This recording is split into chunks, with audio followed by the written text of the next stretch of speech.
Hey everyone, it's Lacey Branch with Lacey Branch Events, event stylist and coordinator in St. Louis, Missouri. Thanks for checking out this installment of our video blog. This time let's back up. Last time we talked about the B word, budget.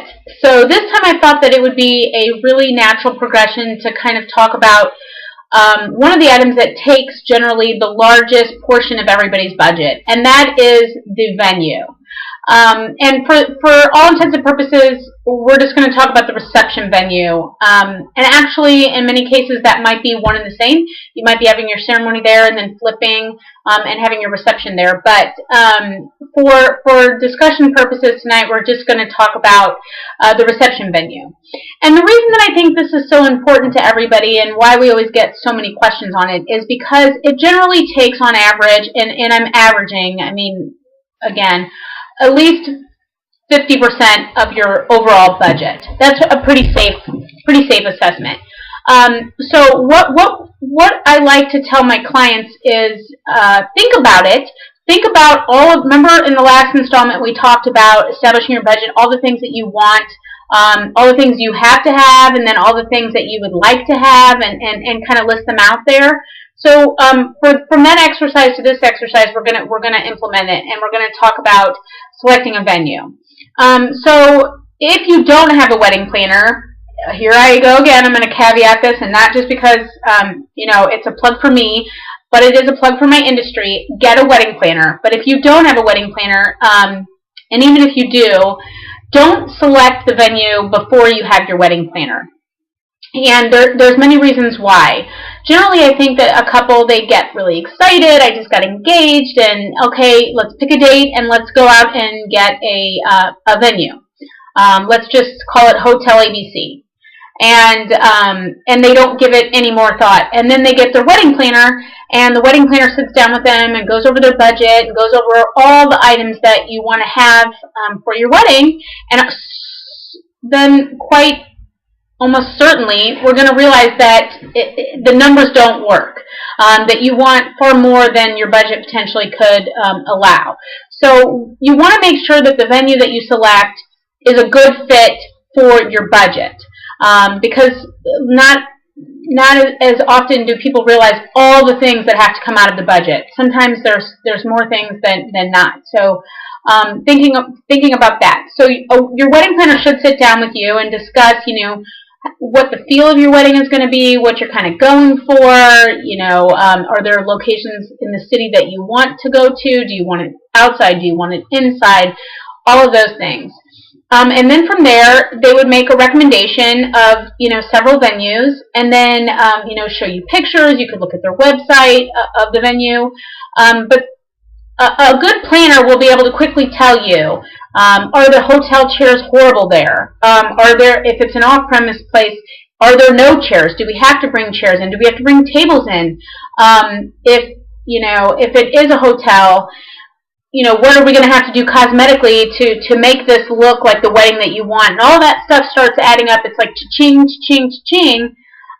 And it's not necessarily out of line for a wedding budget. It's just that if you chose a venue that just the food and beverage minimum is more than half of your budget, you're probably going to be, you're going to get on a slippery slope there. So there's a lot of venues that our clients haven't thought of, and we kind of suggest, and they say, oh, we looked at them and we don't really like how they look.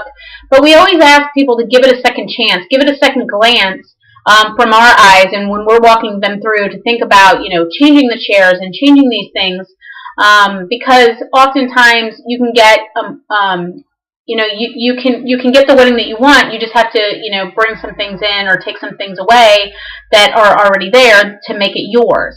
And actually, I know that my hotel friends are probably going to disagree with me, and of course I'm generalizing, and this is my opinion, and this is not representative of every wedding planner.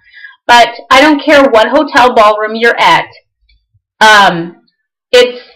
The last thing my clients want is that ballroom to look like every wedding they've ever done there.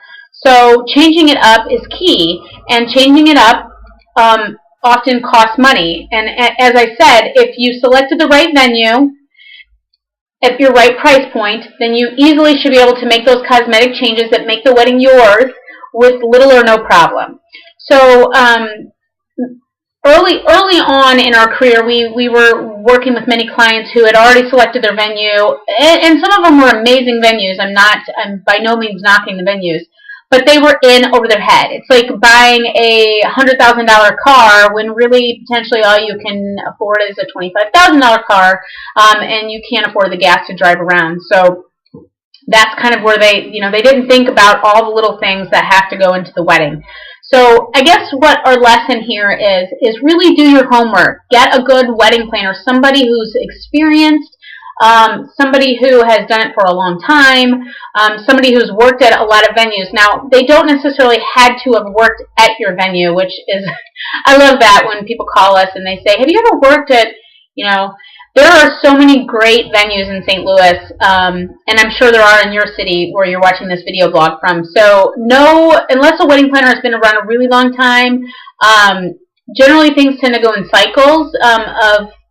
So the chance that they've worked at every possible venue and worked there multiple times is not as great as it is to just understand the challenges that go along with working at that venue. So if you've hired a wedding planner, you should have no worries that your day will go smoothly and that that it will come to fruition. But from a budget standpoint, please, I'm begging you, think about the venue that you select and think about it hard before you sign on the dotted line and you commit to a minimum food and beverage.